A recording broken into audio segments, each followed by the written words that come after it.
energia, assim. Ó, hoje eu trouxe pintos. Pintos. É português? Aparentemente sim. Produto de Portugal, vinho regional alentejano. Deve ser bom. Nunca tomei pintos. Você comprou isso por causa do nome? Não, eu não comprei. Eu comprei porque tava. Parecia bom e tava com preço bom. Foi tipo menos de R$ 30. Pô, saudade de tomar vinho em Portugal, cara. Pô, em Portugal era Mas se eu estivesse lá super agora, barato, eu né? estaria alcoólatra já. Ainda mais sem sair de casa, imagina. É foda. Eu comprava vinho bonzão lá, assim, menos de 2 euros. Cara, ridículo. Ridículo. Ridículo. É. Eu acho abrir garrafa de vinho um processo assim, bonito. Existe toda uma elegância envolvida, esse som da rolha. Sim, é bonito mesmo. Tem uma galera que abre com espada, né? Espada? Aí já é presepada, né? Nunca, não sei do que você tá falando. É pra você tirar uma onda, entendeu? Se você quiser tirar uma onda com a galera, quiser impressionar alguém, quer dizer, né? Pensa bem se vai impressionar alguém fazendo isso, né? Você Pensa quem você vai tira, impressionar, né? se vai, essa pessoa que vai ficar impressionada, né? Quem é essa pessoa vale isso? E aí você tira a sua espada, né? De praxe, a espadinha na cintura, você tira e você precisa virar a garrafa assim na horizontal, pegar a espada e plá. Ah, eu já vi isso, mas eu achei que fosse só pra espumante. Eu acho que pra vinho Pra vir também. também. Eu vi um vídeo recentemente que era um cara com essa parada, aí ele batia, e aí, tipo, num instante que ele batia, a garrafa toda estilhaçava. Assim, ó. Putz, esse impressionou, impressionou todo mundo, né? Impressionou todo mundo. Eu ia Viralizou. ficar, eu ia ficar, eu ia ficar impressionada. Eu ia ficar completamente consternada. Desperdício, né? Desperdiçou a garrafa inteira. Caraca, nossa, eu acho que. Não, tá. Desperdiçar garrafa de bebida pra mim é uma coisa assim super triste. Eu já fiz, eu tava pensando se eu já tinha feito isso, eu já fiz, já desperdicei garrafa de vinho inteira, mas é bem raro. E quando acontece é uma tristeza. Eu lembro de duas que eu já desperdicei. Uma delas é engraçadíssima e muito triste por causa disso. E a outra, uma gata entrou no armário e quebrou um vinho do Porto. Puta merda. Pois é. A outra é hilária. Nesse lugar aqui que eu tô, casa dos meus pais, a gente, né? Eu morava junto com eles. Se mudaram pra cá em 2013. Um pouquinho antes de se mudar, o apartamento já era nosso, só que não, ainda tava organizando as coisas pra se mudar pra cá. Aí eu fiz uma festa aqui. Essa festa tem até uma festa pequena, pouca gente, só os meus amigos mais próximos. Essa festa tem até uma foto que eu gosto muito. E também e teve um outro dia que eu chamei o Pedro, enfim, só eu e o Pedro. E a gente comprou 2 garrafas de Galioto, eu acho. E é daquela grande. Não aquele tonel antigo Ah, sei que a qual é gente aquele tomava quando era. garrafão. Então, não é desse, mas Uhum. é a versão atual desse, que é um pouquinho mais. É um pouquinho menos Um jovem. pouquinho menos trash. Um pouquinho menos trash, é. Hum. E aí eu comprei 2 garrafas desse galhoto. E a gente ficou bebendo e conversando sobre a vida. Isso deve ter sido no início de 2013. E aí a gente bebeu uma garrafa inteira. E era uma garrafa bem grande. Acho que deve ser mais de 1 litro. Deve ser 1,5 litro ou 2 até. E ficamos bem. A gente bebeu só uma garrafa. E os dois ficaram, assim, bem legal. Não precisava da segunda. A gente tava com uma garrafa a mais. E aí na hora de ir embora, eu, provavelmente bêbado, fiz uma coisa muito idiota, que me dá. É engraçado e é triste ao mesmo tempo, que foi. Hum. Eu peguei a garrafa. Cara, contando, parece que é impossível alguém fazer isso. Que eu só posso ter feito isso de propósito. Mas eu não percebi de verdade. Eu peguei a garrafa, guardei, né, a que sobrou, e peguei a outra e botei no lixo. No dia seguinte eu percebi que eu peguei a garrafa vazia, guardei e deixei no lixo. Hum. Que não tinha sido aberta. Sei. Eu não sei É. como. Cara, como que é capaz alguém de fazer isso? Bom, cada um fica de um jeito bêbado, né? Pois é. E você pelo menos lembrou que você botou no lixo? Não, eu só quando eu lembrei disso, foi só quando eu vi no dia seguinte que a garrafa que eu tinha era vazia. Esse vinho foi perdido. Sei, mas foi um galhoto, né? É, Não não, foi, foda-se, é. não. Mas ainda assim é triste, você. Porra. É Eu triste. lembro de um Vasco e Flamengo que eu comprei cerveja. E aí, quando eu fui tirar a cerveja da mochila, caiu umas 3 long necks no chão, assim. E, porra, isso é Puta muito triste. Isso é muito. merda. É Além triste. porra, dar maior trabalho, que tive que limpar tudo. Uhum. Tem uma amiga que ela, na mesma época que eu tava morando no Porto, ela tava também, e ela pegou um voo depois de mim, para poder voltar, né? Naquele momento tenso, né, de pandemia. Uhum. E aí ela me ligou um pouco antes de voltar, falou assim, pô, eu sonhei que já tava na hora do voo, que eu precisava ir para o aeroporto, minha casa tava cheia de vinho. Comecei a beber. Ela passou o sonho bebendo, porque tinha muito vinho, né? E né, tem que beber, né? Ainda mais Sensacional. vinho bom. Ela ficou bebendo. Imagina o desespero. Eu tinha muito sonho assim. Meu maior pesadelo sempre foi um negócio mais ou menos assim, de ter uma coisa muito incrível para fazer e não conseguir fazer, não conseguir aproveitar. Por exemplo, Fear of tem um missing parque de out. diversão. O filme o quê? Fear of missing out. FOMO. Ah, sim, sim. É um termo mais moderninho, né? É, não Eu não sei sei. se é bem Não, isso. não Não sei se acho é que é bem isso. isso. Não acho que é isso. Mas tem a ver. Tem alguma coisa a ver. Eu, por exemplo, até pouco tempo atrás, eu tinha pânico de ir para um restaurante japonês. Por quê? Porque eu gosto muito de comida japonesa. Muito, muito, muito. E aí eu começava a ficar tensa antes de ir, porque eu ficava imaginando assim, eu não posso perder o apetite, eu não posso perder o apetite, eu tenho que comer para sempre.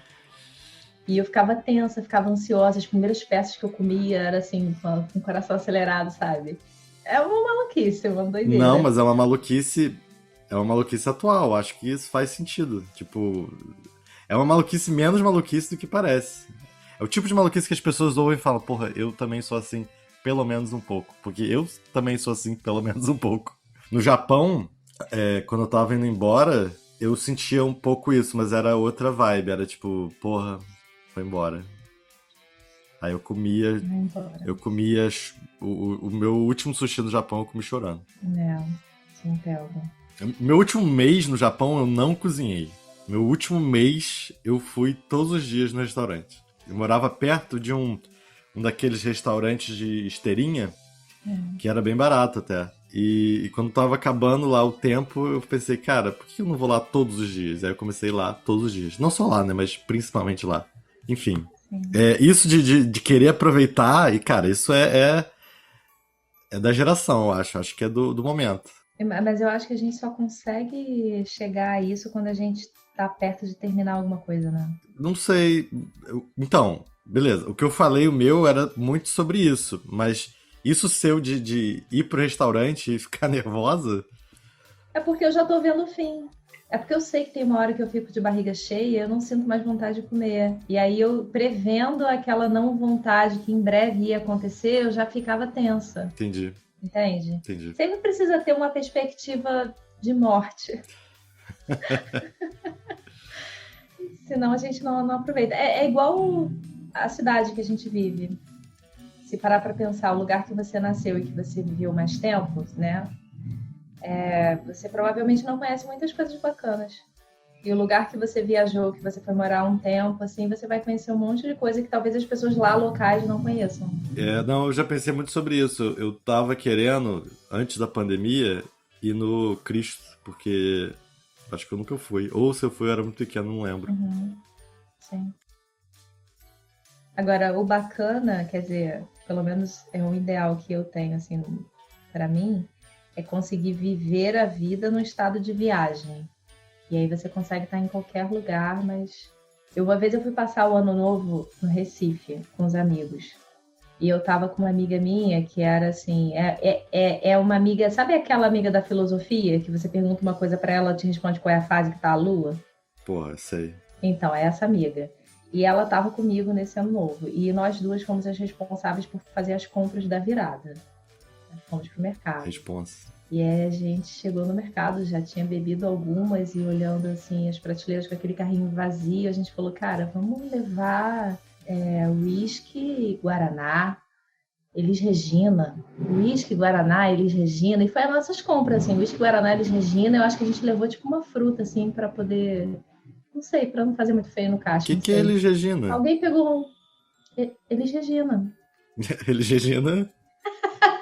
Não, a gente não levou a Elis Regina, a gente estava na vibe. Ah, entendi. Eu achei que vocês tinham levado uma Elis Regina. Não, não é bebida de lá, não. É uísque, Guaraná, na vibe de viver Sei como qual Elis é, sei qual Regina, é. sabe? E essas foram nossas compras, assim. A gente, foi a nossa virada. Uísque com Guaraná. Acho que não é bem isso, não, mas me lembrou uma vez, acho que foi esse ano que eu comprei Guaraná, suco de caju, goiabada. Só que, cara, é mó larica, não tem nada a ver. Não tem nada a ver. Tim Maia devia estar super na larica. Leia o livro Universo em Desencanto. Essa vibe Elis Regina tem a ver com enxergar o mundo como uma viagem, enxergar, tipo, a vida como uma viagem? Então, se você for pro mercado projetando muito aquilo que te dizem que você precisa de uma vida saudável, segunda-feira você precisa tomar suco de caju, terça-feira você precisa comer feijão, aí vitamina C, blá blá blá. Você vai chegar lá e você vai ter uma lista certinha para cumprir. Você vai precisar comprar proteína, esses bagulhos. Agora, se você e aí entra a morte. Se você pensar que a vida não é essa projeção toda, você vai fazer outra coisa no mercado. É como um turista no mercado. Um turista no mercado ele não vai chegar e vai fazer uma compra convencional. Ele vai chegar no lugar que está e ele vai querer comer o que se come ali para experimentar, enfim. E não vai levar um vinho do Porto. Vamos pegar 10 vinhos do Porto, vamos encher a cara neste Porto e vamos mergulhar no rio, cair, sabe? É isso, assim. Sei. É viver a vida assim. Eu acho isso importante. Eu, de vez em quando, me preocupo em não me preocupar. Mas se preocupar em não se preocupar é menor, eu acho. É algo que te possibilita aproveitar as coisas. Talvez enxergar o que tá se passando como uma viagem. Sabe qual é uma das minhas vontades, assim? É entender muito de cerveja, de falar aqueles nomes todos, sabe? Tinha um lugar que eu costumava ir antes do fim do mundo, que era uma casa que tem muitas cervejas especiais, assim. E eu gostava muito da moça que servia cerveja lá. Meu ideal, assim, poxa, um dia eu quero ser igual essa mulher. Que ela chegava e ela falava Você lembra o nome dela? de todos aqueles nomes estranhos. Não lembro, tem muito tempo que eu não vou lá. E ela, no final, falava aquele, assim, toque caramelizado, um toque de café, um toque, pô, que onda, né? Mas eu não sei falar sobre cerveja, eu queria muito saber falar sobre cerveja. Eu sei, mas eu sei pouco. Na verdade, eu tenho uma visão um pouco diferente da sua, que é, eu acho que eu sei falar bem até, eu acho que eu entendo razoavelmente bem, mas eu me preocupo em não entender muito bem não, porque eu me envolvo com muitas pessoas do mundo da cerveja. Tem um bar em Niterói que eu sou assim grande frequentador, que é um bar assim muito extremamente burguês que tem cervejas muito de barril, chopp, muito gostosas, geralmente muito caras também. Hum. Então eu entendo disso, mas cara, às vezes me incomoda. As pessoas elas tomam aquilo, eu sinto que elas tomam só pra falar daquela coisa. E eu me preocupo em não saber falar tão bem pra chegar no ponto de querer beber uma cerveja só pra tecer um comentário. Eu quero não conhecer tão bem esse ponto. Eu quero só beber as cervejas que eu gosto. Eu quero beber aquilo pra sentir o prazer de degustar aquele sabor. E não pra ficar falando, essa cerveja aqui tem um tom caramelizado. Não.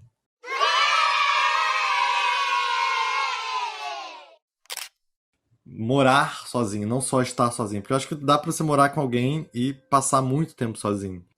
Mas é isso mesmo, é morar sozinho é outra coisa. Tem um, tem um conto do Cortázar que está naquele livro que eu te falei, O Bestiário, Carta a uma senhorita Dos em coelhinhos. Paris, né, dos coelhinhos, que eu acho que logo no início que ele fala da ordem, que a ordem minuciosa que uma mulher põe em sua casa. Não lembro exatamente como é que é a frase, mas ele fala disso, da ordem silenciosa que uma mulher põe em sua casa. E ele, nesse conto, ele chega na casa de acho que de uma ex, alguma coisa assim. Mas ele ainda tem algum sentimento por ela, eu não lembro muito bem como é que é. Eu sei que ele se depara com uma ordem diferente da casa, e ele reflete sobre isso. E isso é uma coisa assim tão, sabe, tão material, assim, quando você está na casa de outra pessoa, você experimenta a ordem que a outra pessoa impõe na casa inteira, que é uma ordem de tempo mesmo, né? Que é uma ordem de em que momento que se ocupa a cozinha, quando que se serve a mesa, quando que se abre as janelas, quando que se fecha as janelas, enfim. Tem um ritmo ali na casa vivo, né? E que daí tem pessoas que lidam bem com isso e tal, de estar com outras, né? Mas é um exercício. Eu sou muito chata para isso, assim. Eu preciso estar com a minha ordem, assim, senão fica difícil. E é esse morar mesmo, né? Então, eu realmente acredito nisso que você falou. É muito difícil e é muito específico. E eu acho que eu sempre fui muito alguém que me adapta às outras pessoas. Então, eu morei com outras pessoas 3 vezes, né? Morei em um lugar, morei em outro, e sempre com pessoas diferentes. E eu sempre tive que me adaptar a essas pessoas, mais do que elas tiveram que adaptar a mim.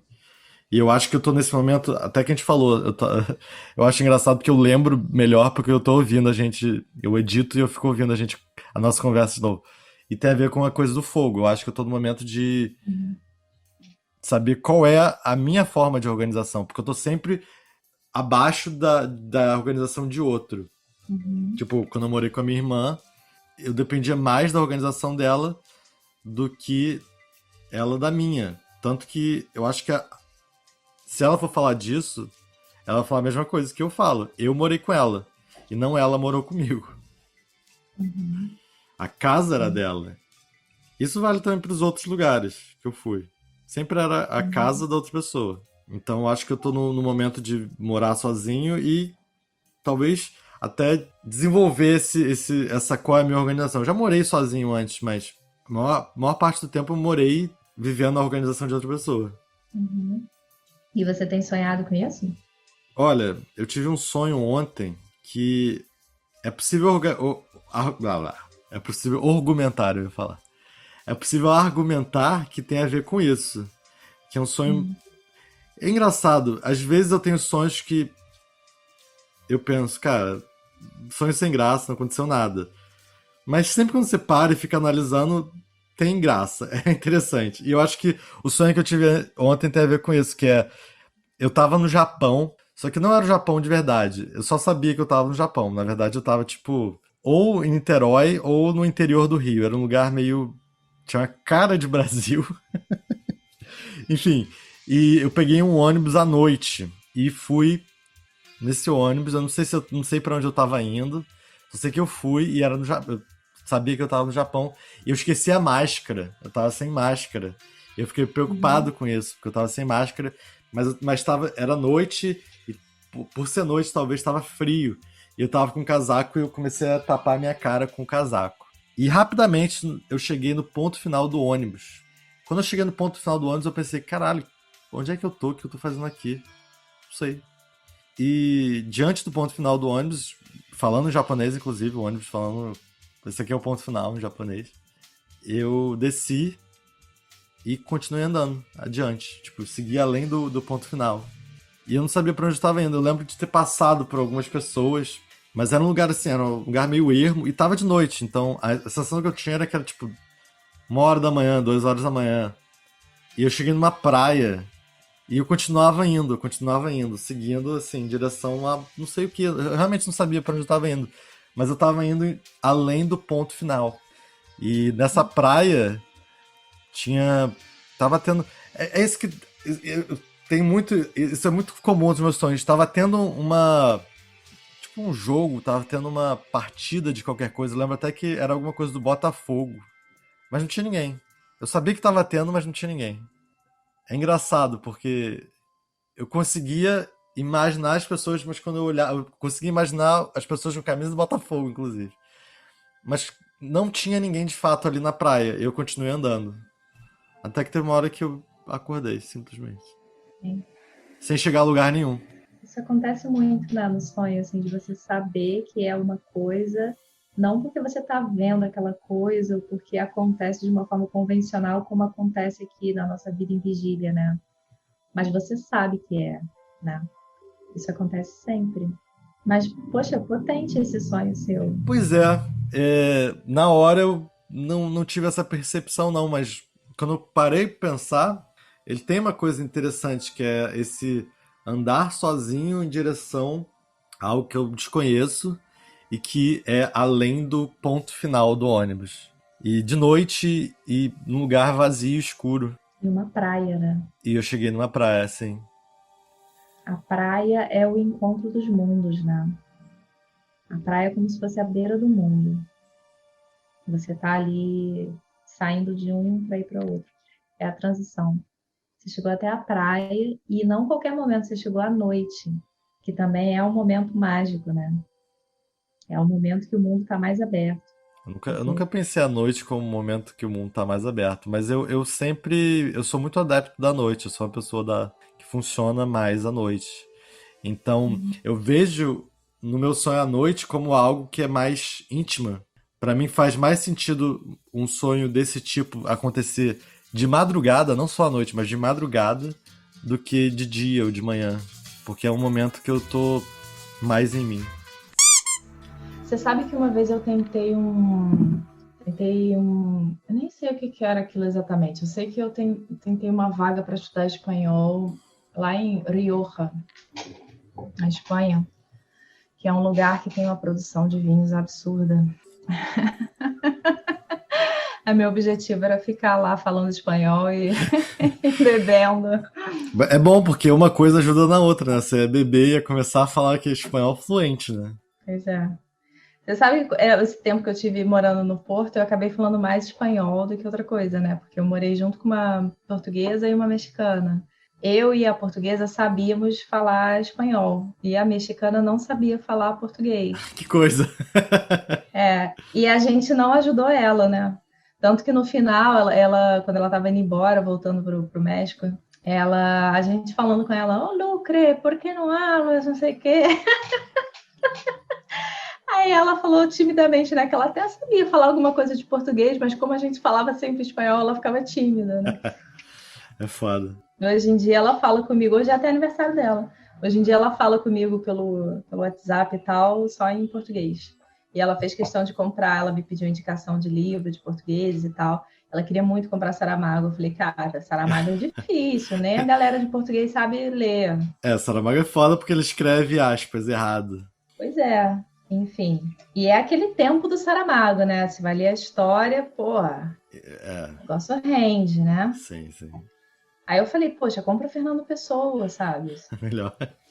Enfim, eu sei que ela acabou levando o Saramago e o Fernando Pessoa. Você sabe qual do Saramago? Porque faz muita diferença. Ela levou, eu acho que um ensaio sobre a cegueira. Aí é foda. E levou... Do Fernando Pessoa eu não lembro. Acho que ela levou uma coletânea do Alberto Caeiro, talvez. Eu acho Alberto Caeiro. Muito bom, né? Eu também gosto. Acho que é o que eu mais gosto. Eu tenho dificuldade... Eu não sei se eu sei separar bem as personas, não. Mas o que eu lembro mais é Alberto Caeiro. Eu lembro que eu falei algumas sinopses para ela. Eu falei do ensaio sobre a cegueira, falei do Homem Duplo, Homem Duplicado, não lembro agora como é. Intermitências da Morte. Intermitências da Morte já é muito mais legal, eu gosto mais. É. Não sei se é mais fácil, né? Não acho que, nem acho que é, mas... Eu acho que nenhum Saramago para ela vai ser fácil, gente. Nenhum. Saramago é foda. Se bobear... No quesito entender palavras, o ensaio sobre a cegueira não é nem tão difícil assim. O problema é que quando você entende, você fica muito mal. É melhor não entender, né? É melhor entender, não sei se é bom entender. O ensaio sobre a cegueira, eu acho que o próprio Saramago falava isso, que são 300 páginas de sofrimento. E são. Sim. Mas é um bom livro, eu reconheço que é um bom livro, é um livro que me fez ter vontade de estudar ciências sociais. Eu lembro que eu li no terceiro ano. E eu lembro de ter gostado muito. Tem um trecho específico, mais pro final do livro, que a mulher, ela chega num mercado que tem uma escada que não tem corrimão e várias pessoas, acho que vomitaram na escada, mas várias pessoas caíram e morreram ali, tem um cheiro horrível.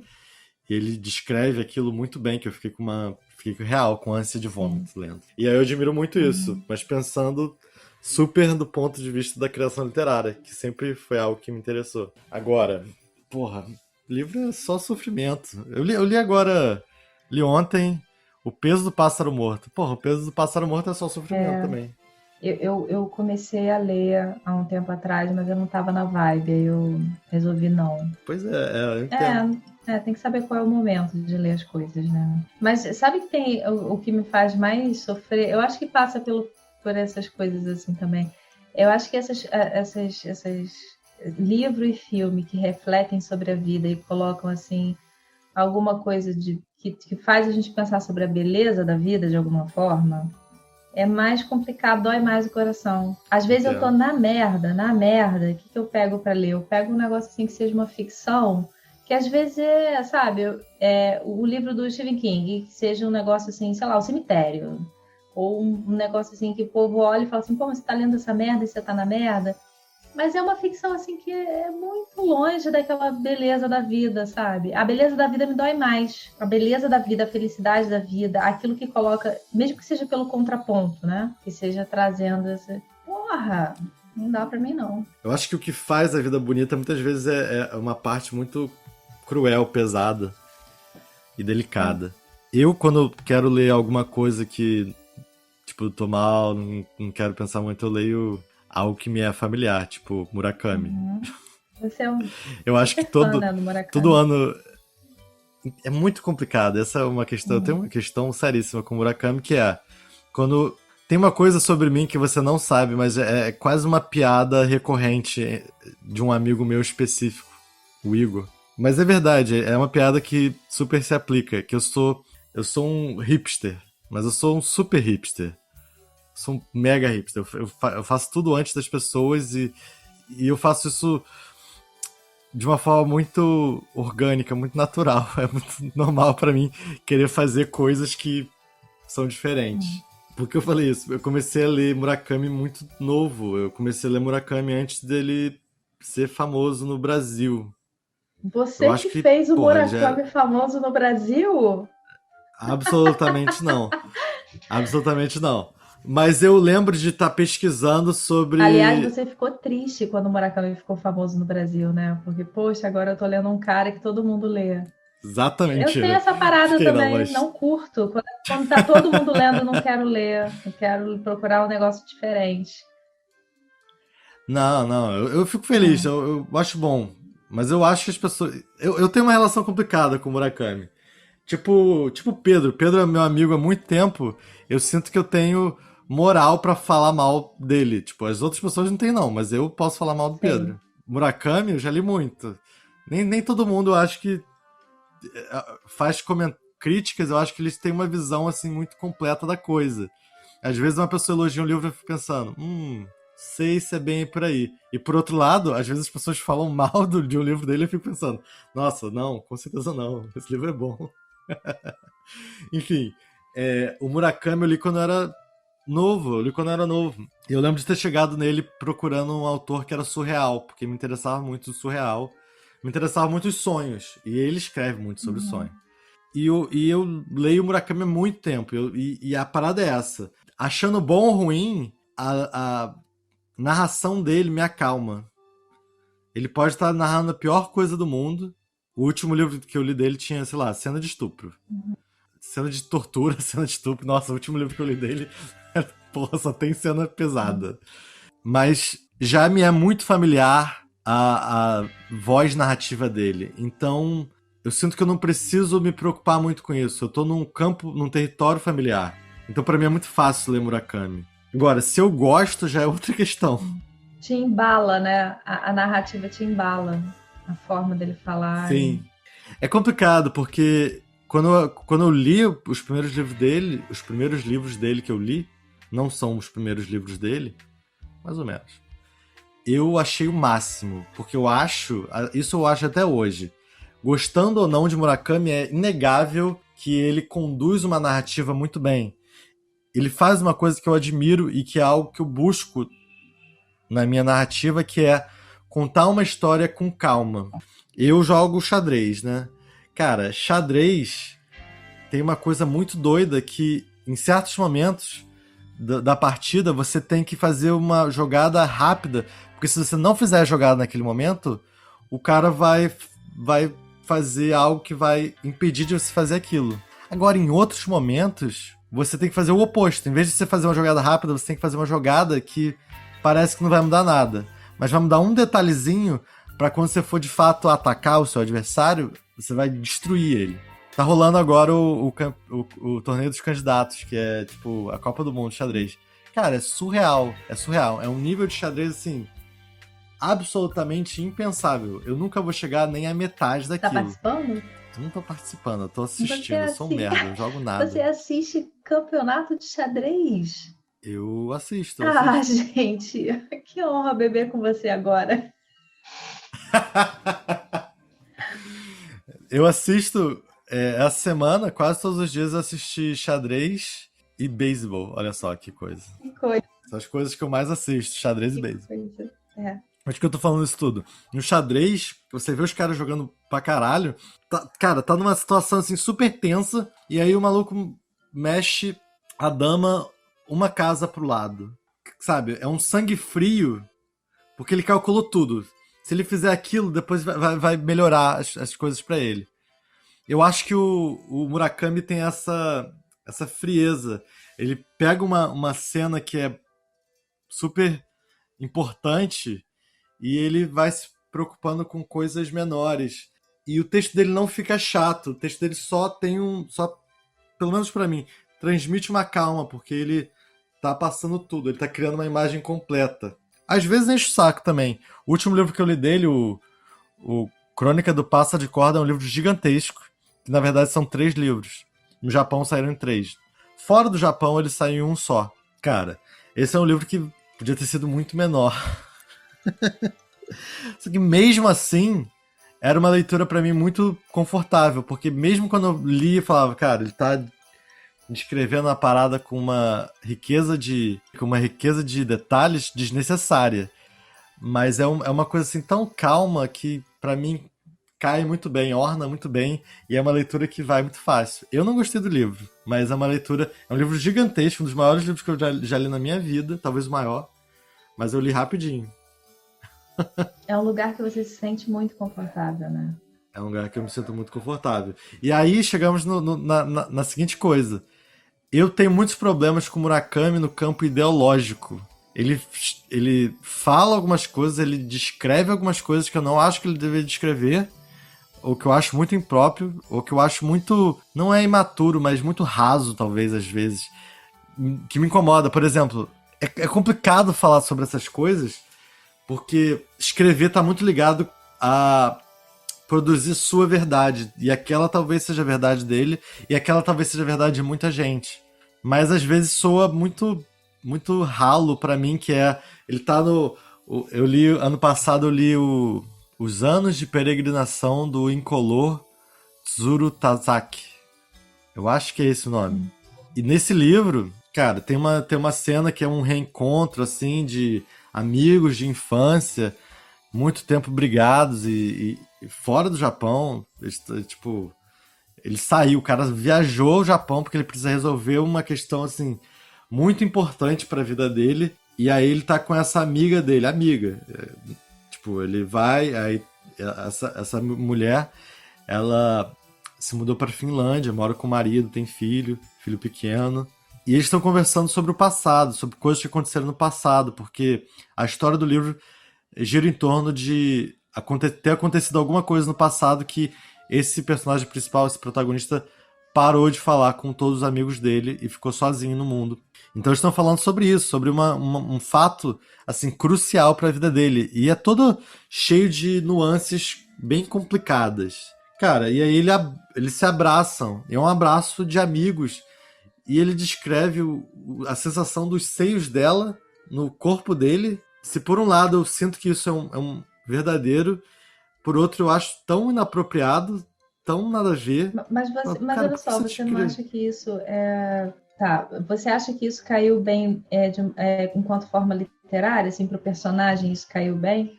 Porque você disse que você tinha dito que se incomodava ideologicamente, e eu entendi que era a ideologia do autor. Mas o que você está falando pode ser um recurso para o personagem. Eu não sei porque eu não li, enfim, não sei o que você pensa, mas... A coisa que me incomoda mais nele é que eu acho Murakami machista. Pra caralho. Sim. Então, os livros dele que, porra... Sim. E quando o personagem descreve isso, não acho que tenha nada a ver com o personagem, eu acho que tem a ver com ele. Até porque eu já li muitos livros dele. E, porra, todos os livros dele contam a mesma história. Mas então, mas aí tá, beleza, entendi. Mas aí me responde, isso ficou interessante pro personagem? Não, absolutamente não. Entendi. É um cara encontrando uma amiga de infância. Isso não faz o menor sentido. É isso que eu tô falando. Pra mim, isso não faz o menor sentido. Por outro lado, você pode enxergar como... Cara, ele é um homem... Ele pensa dessa forma, ele tá sendo sincero na descrição dele. Então, eu imagino que em algum momento da vida dele, ele passou por isso e aquilo... Sentiu os peitos da mulher nele. Mesmo que aquilo não tivesse nada a ver com a situação, soou como algo importante pra ele. O que me leva ao fato de que, cara, porra, Murakami é meio machista. Murakami é meio machista. E isso incomoda, isso me incomoda. É difícil, é difícil a gente tá numa época que as coisas são... o mundo do cancelamento, eu não cancelo o Murakami, não. Mas me incomoda que ele seja machista. Agora, tem um livro dele chamado Norwegian Wood. Você já leu esse? Eu li muito pouco Murakami. Muito pouco. O Norwegian Wood é talvez o primeiro livro dele que fez sucesso. Enfim, tipo, ele tem níveis de sucesso. Teve um livro dele que ele fez sucesso pra caralho. Mas eu acho que o primeiro livro dele que fez algum sucesso, que ele começou a ser reconhecido, foi o Norwegian Wood. Cara, Norwegian Wood é um livro muito bom, porque ele é muito bem escrito. É um daqueles romances que você não quer parar de ler, porque é gostoso. O único defeito pra mim desse romance é que, cara, tem vários detalhezinhos que são absolutamente necessários. Que é meio que o personagem sendo meio machista. E o que me incomoda é isso. Não é um personagem sendo machista no mundo. É um autor criando um mundo machista utilizando o personagem dele. Mas é um livro que eu gosto. Eu queria deixar claro. Eu gosto desse livro. Uma vez eu fui na livraria e eu tava com uma amigona minha. Ela tava querendo uma indicação de livro e tal. E eu falei, eu acho que você vai gostar de um tal livro aí do Bukowski. E a gente foi procurar. E aí a gente chegou na livraria e a gente tava lá na sessão olhando vários livros do Bukowski, eu falando com ela sobre os livros e tal. E, enfim, rola essa polêmica também, né? Com esse autor, né? O cara é machista, como é que você gosta do cara e tal, não sei o quê. Eu gosto muito. Esse é outro autor que eu já li bastante. Eu gosto muito dele. E aí a gente encontrou... As coisas, né? Essas coisas assim atraem, né? Sei lá. Enfim, essa minha amiga é uma amiga assim, talvez, acho que é a minha amiga mais próxima, assim, tipo minha irmã, assim, pra mim, há muito tempo, e a gente sempre foi conectada a coisas assim, a gente sempre foi conectada pela paranormalidade, sabe? A gente se conheceu na escola e eu gostava de coisas paranormais, ela também, a gente se juntou e meio que fez um grupinho paranormal, enfim. E a gente, sempre que a gente sai junto, essas coisas, sabe? Tem uma antena, assim, então a gente capta pessoas, claro, assim, normal. Bizarras, né? Naturalmente. E a gente captou uma menina que era tipo a fã número 1 do Bukowski e que vocês gostam dele? Eu também amo ele e tal, dizem que ele é machista, né? Talvez ele seja machista, né? Mas e daí? Eu amo ele, né? Vocês amam ele também e tal. Vamos ler juntas, vamos tomar um café juntas, não sei o que. A menina colou assim na gente, sabe? Mas ela tava super incomodada, porque é machista e eu gosto dele, enfim. E eu já vi esses rolês, eu sempre vejo esses rolês, né, de pessoas, por exemplo, que gostam do Woody Allen. Mas o Woody Allen é mó machista, o Woody Allen, pô, casou com a filha dele. Enfim, polêmica.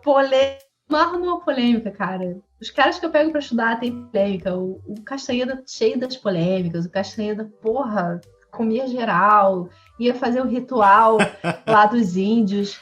E aí tem um depoimento das índias que falava, pô, o Castanheda não conseguia, mó fogo no rabo, sabe? Você tinha que fazer lá a abstinência, ele não conseguia, e ele comia geral, e ele não sei o quê. Aí tem relato dos aprendizes, tem um relato muito bizarro de uma aprendiz do Castanheda, que a aprendiz fala assim, então, o Castanheda disse que eu tinha um feitiço, que eu precisava quebrar esse feitiço, não sei o quê, e aí ele queria ver a minha casa, ele chegou na minha casa e falou assim, me leva no seu quarto de infância. Puta merda, horrível. Aí chegou no quarto e falou assim, então esse é seu quarto de infância para quebrar o feitiço, eu tenho que te comer aqui. Bagulho muito... Que coisa, né? Horrível, né? Mas enfim, polêmica, né? Polêmica.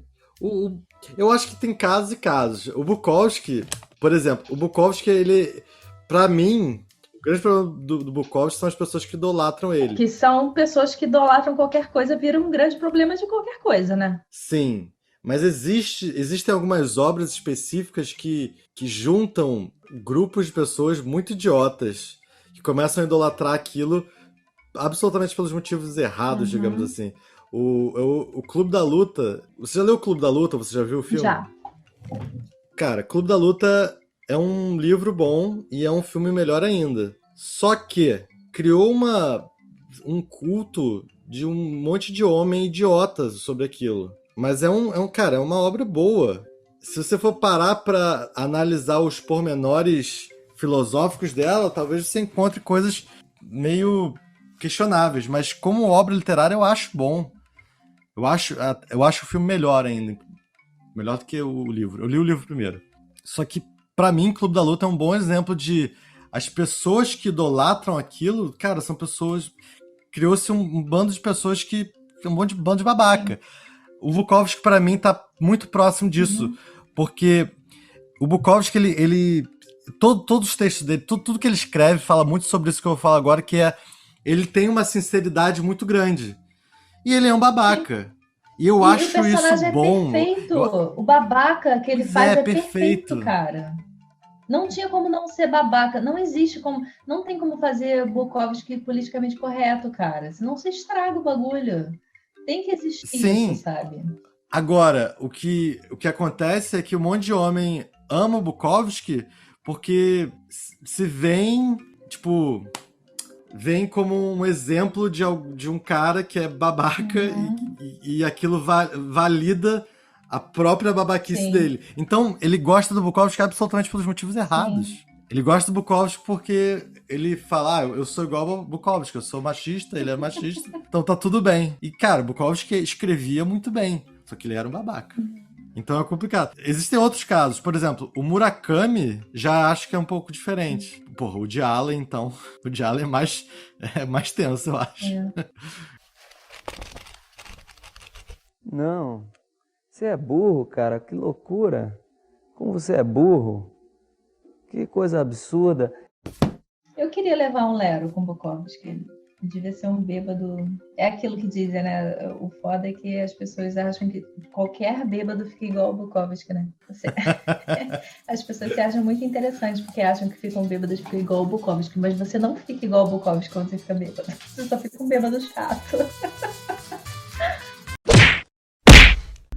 Eu passei essa semana na casa de uma amiga minha, que é a minha amiga que faz a festa comigo lá na Lapa, né? E aí eu passei na casa dela, porque ela mora aqui perto, ela comprou meu livro e eu fui mascarada, tipo, sem tocar, entregar o livro assim, falar oi de longe, caralho, que bizarra que tá essa vida, que ainda há pouco a gente tava todo mundo colado numa festa, a gente tá assim agora. Minha amiga falou, porra, pois é, que merda, né, e tal, e a gente falando assim, cara, quando essa merda acabar, a gente vai fazer uma festa que vai ser alucinante. A gente ri, cara... a galera vai estar sem controle, vai ser uma loucura total. A galera vai lamber o chão. Nesse momento que ela falou assim, galera vai lamber o chão, eu pensei, gente, juro, na minha cabeça veio assim uma rota de fuga, sabe? Eu falei, gente, eu não vou suportar essa festa. Eu vou precisar de um plano B. Porque eu tenho certeza que eu tô muito querendo essa festa agora, mas quando rolar essa festa que vai estar assim, o caos, a galera, todo mundo querendo se lamber junto, eu vou precisar de um plano B, eu vou precisar ir embora. Eu não vou suportar. A questão é, pra mim, a questão principal aí é o seguinte: você tá preparada pra não suportar? Porque se você tiver, não tem problema nenhum. Você chega lá, aí quando as pessoas começarem a enlouquecer, você você só tem que aceitar. Você só Total. tem que aceitar. O problema é você sentir aquilo e você Sim. falar, não, tem que lamber o chão também. Não tô mais Ah, não, nessa, já. não. Eu também não. Então. ah, Já Mas deu, já. existe um ponto que você aceita isso ou não. Tem gente que passa a vida inteira sem aceitar e querendo ir até o limite quando já não aguenta Exato. mais.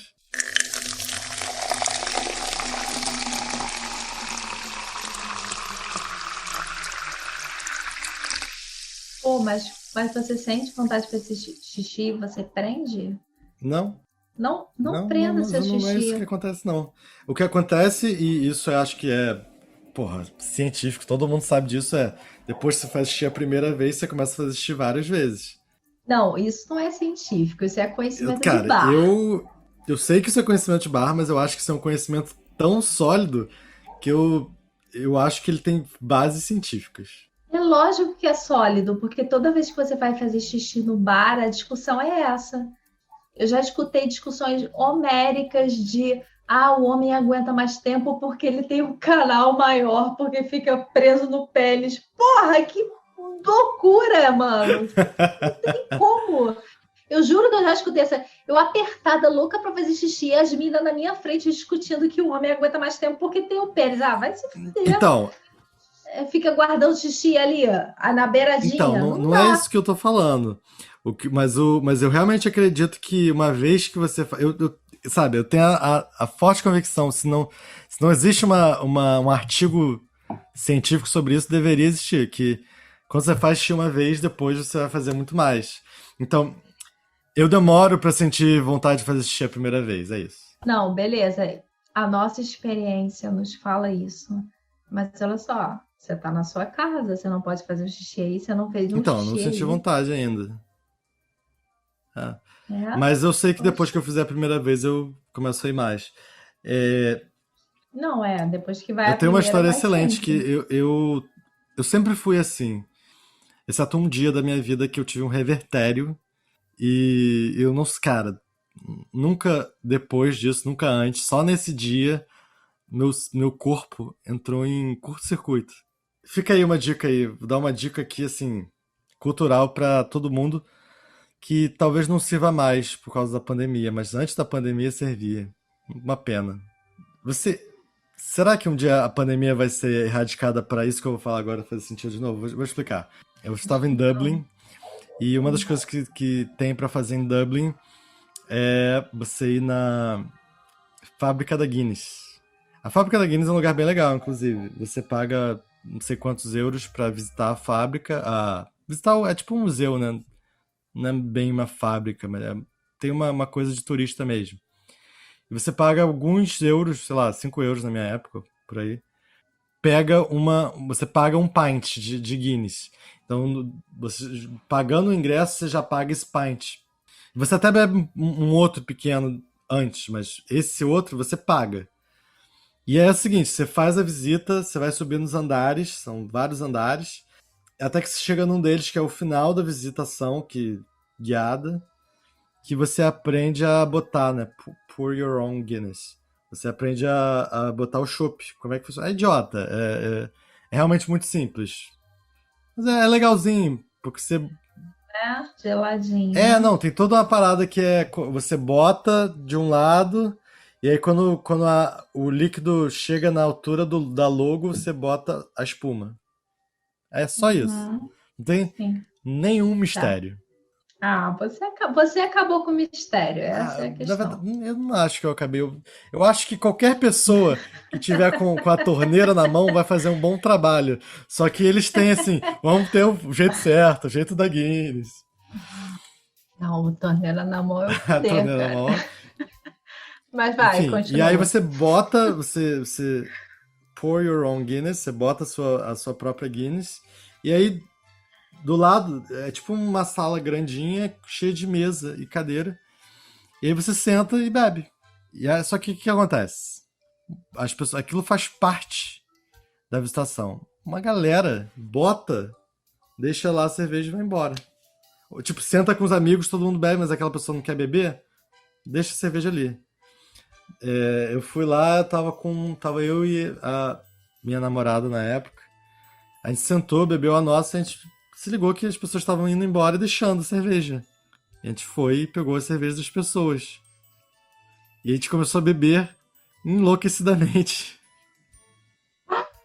Porra, melhores pessoas, cara. Fala sério, eu faria o E a mesmo. gente ficou lá, sabe, só tipo sentado. A gente viu Ah, alguém indo embora, deixando a cerveja inteira. A gente, tipo, assim, tranquilo, discretamente levantava, ia até lá, pegava o pint, trazia pra nossa mesa e bebia. sim. E aí chegou um momento que a gente tava meio bêbado já e falou, pô, tipo, tá bom, né? Acho que a gente já aproveitou disso o suficiente. Vambora. Pô, já tô meio bêbado. E aí eu falei, pô, tô com vontade de fazer xixi, vamos subir lá no último andar, é o bar. Vamos lá no bar, eu faço xixi e a gente vai embora. Subiu no bar, eu não lembro se a gente tomou outra cerveja não, é possível que a gente tenha tomado outra cerveja no bar, só porque a gente tava no bar. E eu fiz xixi, ela deve ter feito também, não sei. E fomos embora. Descemos, né, são vários andares, fomos descendo. Cara, a gente saiu, eu tinha acabado de sair, eu falei, cara, tô com vontade de fazer xixi de novo. Só que eu tinha acabado de sair, pra entrar a gente teria que pagar outro ingresso, não fazia o menor sentido. E aí eu cometi meu primeiro crime, que foi, falei, cara, eu preciso muito fazer xixi. Ela falou, pô, mas você não aguenta a gente chegar até o hostel? Eu falei, pô, o hostel tá do outro lado da cidade. Ela falou, não, a gente vai ali num pub, a gente para num pub, tem porrada de pub no caminho, a gente para num pub. Eu falei, pô, não, preciso fazer xixi agora. Eu fui e fiz xixi na parede ali, do lado de fora da fábrica da Guinness. Tipo, ela ficou assim vigiando, eu fui lá e fiz xixi na parede. Beleza. Aí fomos pegar o tram, tipo um bondezinho.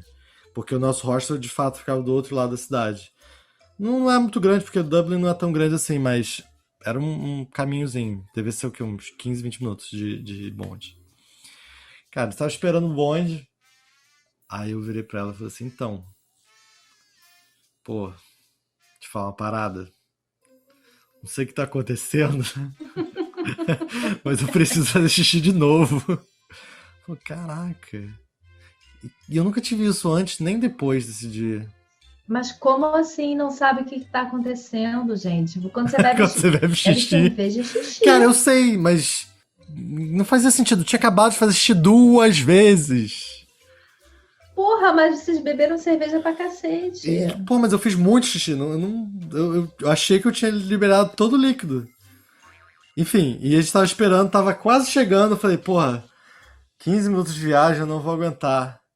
Vamos ter um pub aqui do lado. Vamos lá no pub, faz xixi, depois a gente pega. Tranquilo, não precisa sem pressa. Vamos aproveitar a viagem. Aí ela falou, tá bom. Aí fomos no pub. Entramos no pub. Aí ela. Aí eu falei, porra, deixa eu ir primeiro, por favor. Aí eu falei, pô, pede uma cerveja. Só pra gente não entrar no pub assim de graça. Pede uma cerveja. Pede uma E eu vou lá cerveja. fazer xixi. Aí eu fui fazer xixi. Nesse momento, tipo, foi uma namorada que muito compreensiva. Claro, mas nesse momento ela tava bolada, tipo, pô, deixa pelo menos eu fazer xixi primeiro. Ela falou, não, eu preciso ir. A gente bebeu, depois ela foi fazer xixi também, aproveitou que a gente tava lá. A gente bebeu. A gente bebeu uma Smithwick's, não sei como é que fala, uma cerveja que eu só encontrei na Irlanda, que eu gosto muito. Um outro pint, a gente dividiu um pint. E fomos pegar o. Precisa ir Eu novamente na iria, pô, Irlanda. me diverti horrores na Irlanda. E aí a gente foi, pegou esse bondinho. Cara, no bondinho que é uma viagem assim, de 15, 20 minutos, eu tava. Então, preciso fazer xixi de novo. Cara, o revertério é uma parada assim, bizarra, porque isso. Todos esses xixis que eu fiz foi um depois do outro. Mas olha só, quando você bebe, você. Mas, porra, mas isso é cerveja. Eu não tô entendendo qual é o ponto que você quer chegar assim. Porque você bebe cerveja, você faz xixi, cara. Eu tenho um amigo meu que eu conheci trabalhando junto. E a gente trabalhava em Madureira, a gente pegava o trem para ir e para voltar. A gente voltava vários dias juntos. E, cara, ele é uma pessoa na vida assim, alucina crazy, sabe? Ele já foi proibido de entrar em alguns bares no Rio de Janeiro, assim. Procurado, sabe? Você chega lá, a fotinha dele tá procurada, é esse meu amigo. E ele, vários dias no trabalho, voltando ao trabalho, assim, alucinado, tipo, cansado pra caralho. Ele, primeira coisa que ele fazia, saía do trabalho, comprava uma cerveja, e a gente ia voltando no trem, assim, ele bebendo a cerveja. Ele falava assim, pô, tu não quer uma cerveja? Eu falei, cara, eu quero muito uma cerveja. Só que se eu beber cerveja agora, eu vou voltar mijando. Não tem como.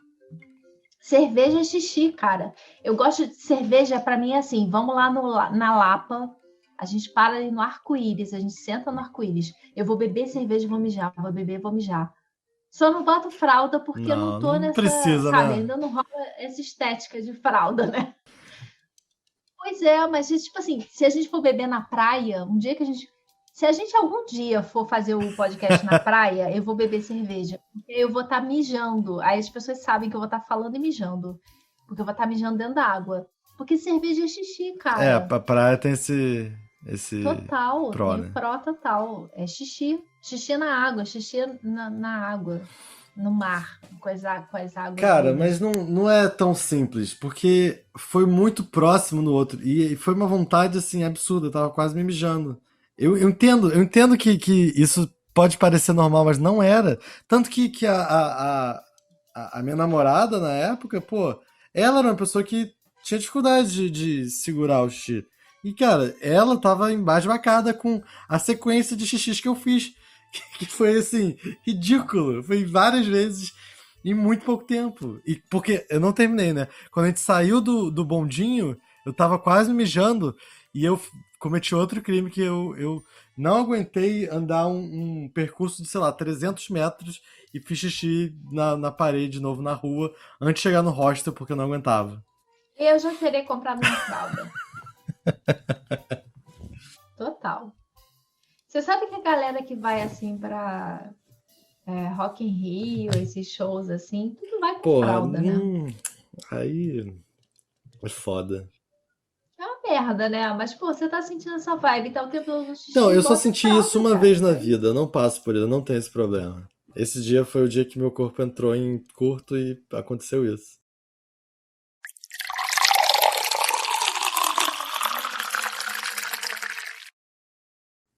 Você me falou de trabalho, me lembrou de um dia que eu trabalhava há 10 anos atrás, nossa. Há 10 anos atrás eu trabalhava em São Cristóvão, na editora Record. E aí eu ia de manhã, eu pegava o ônibus, sei lá, umas 7 da manhã pra ir. E aí eu ia dormindo. Eu lembro até que eu saltava ali na Leopoldina. Cara, eu chegando eu falava, cara, tomara que tenha muito trânsito, porque eu não quero acordar. Eu queria continuar dormindo. É a minha questão, né, de querer continuar sonhando. Eu queria continuar dormindo sempre. Eu falei, porra, tem que acordar. Eu só perdi o ponto uma vez. Eu sou bom de acordar, mas uma vez até eu não consegui. E aí teve um dia que eu tava dormindo profundamente, sentado na última fileira do ônibus, e aí dormindo, né? E aí chegou uma mulher, bateu no meu ombro, assim. Eu acordei, ela, senta ali, senta ali. O quê? Ela, senta ali. Aí eu sentei numa das penúltimas fileiras, sei lá. E eu não tava entendendo nada. Eu sei que todo mundo que tava na última fileira levantou e saiu. E isso foi mais ou menos no final da ponte, já descendo da ponte, eu acho. Já não era. Ali perto do Into. Cara, ela tirou todo mundo da última fileira, porque ela. E ela falou isso pra todo mundo, ela explicou. Eu admiro essa pessoa. Queria deixar claro que eu admiro essa pessoa. Que ela precisava muito fazer xixi. Aí ela pegou uma garrafa térmica que ela tinha e tirou todo mundo dali e falou, gente, eu preciso fazer xixi. Comunicou isso com todos, fez xixi na própria garrafa térmica. Aí depois ela falou, gente, se vocês quiserem pode voltar. Mas eu dormindo, vendo aquilo, acordando, falei, caralho, que doideira, o que tá acontecendo? Tem uma mulher fazendo xixi no ônibus.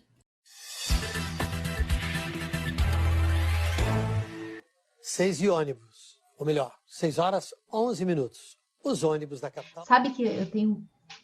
inclusive, eu vou te mandar depois uma tela de um artista contemporâneo, que eu não sei dizer o qual, mas eu estou pesquisando quem é, que são duas meninas fazendo xixi assim no mato, olhando para as estrelas. Assim que eu chego no mato, se eu for para Lumiar, se eu for para qualquer lugar de mato, eu gosto de fazer o meu primeiro xixi ou ficar fazendo xixi na terra. Eu curto fazer xixi na terra. Tem aquela conexão, Sim. né? Tá saindo, tá conectando com a terra. Uma vida mais primitiva, ancestral. Cara, é gostoso fazer xixi na terra. É muito gostoso. Não é? Eu acho que eu entendo, mas é diferente, eu diria. O homem tem uma conexão mais natural com isso, porque o homem faz xixi em qualquer lugar. Mais do que a mulher. E a gente, enfim, vamos entrar aqui praticamente no Sim, pauta, é complicado né? isso, mas eu acho que, tipo, eu tô pensando mais em termos de criação. Eu diria que é mais comum para um menino homem ser incentivado a fazer xixi na rua, tipo, numa árvore, do que uma menina mulher, com tudo, né? Sociedade mega babaca. Sim, sim. Mas não, por isso que eu falei pauta. Tipo assim, eu fui uma pessoa que, quando criança, eu fui criada num sítio, assim. Eu tinha minha casa no centro do Rio de Janeiro, mas eu tinha um sítio e eu sempre ficava no sítio em qualquer hora vaga. E eu era acostumada a fazer xixi na terra, a hora que eu quisesse, assim, tinha essas liberdades. Mas eu sei que isso é uma exceção. Ernesto, você não vai me dizer que você não fez xixi antes de entrar na cama. Pelo amor de Deus, Ernesto, quem é que toma um copão de Del Valle de tangerina antes de dormir? Desculpa, eu não sabia que a gente ia encontrar o Nirvana hoje. Faz aqui. O xixi? Faz aqui. Eu vou tentar segurar mais um pouco. Obrigada. Cara, mas olha, vou te dizer, essa parada de xixi, ela é uma coisa assim que a gente ignora, mas que diz tudo sobre a gente. Esse nosso regular xixi, né? Regular xixi é uma coisa muito docilizada. Quem é que regula xixi? Você tá com uma puta vontade de fazer xixi. Você segura por quê? O que é que te segura a fazer xixi? Eu acho que é algo social, né? Algo bem... É um construto, né? Pois é, mas é um construto, assim, um cimento bem acimentado, né? Porque vamos combinar que vontade de fazer xixi não é qualquer coisa. A gente tinha que sair fazendo xixi, cara, pelo mundo. A gente tinha que sair mijando pelo mundo, cara. A merda do mundo é que a gente tá muito docilizado. A gente tá ali com o xixi todo regulado.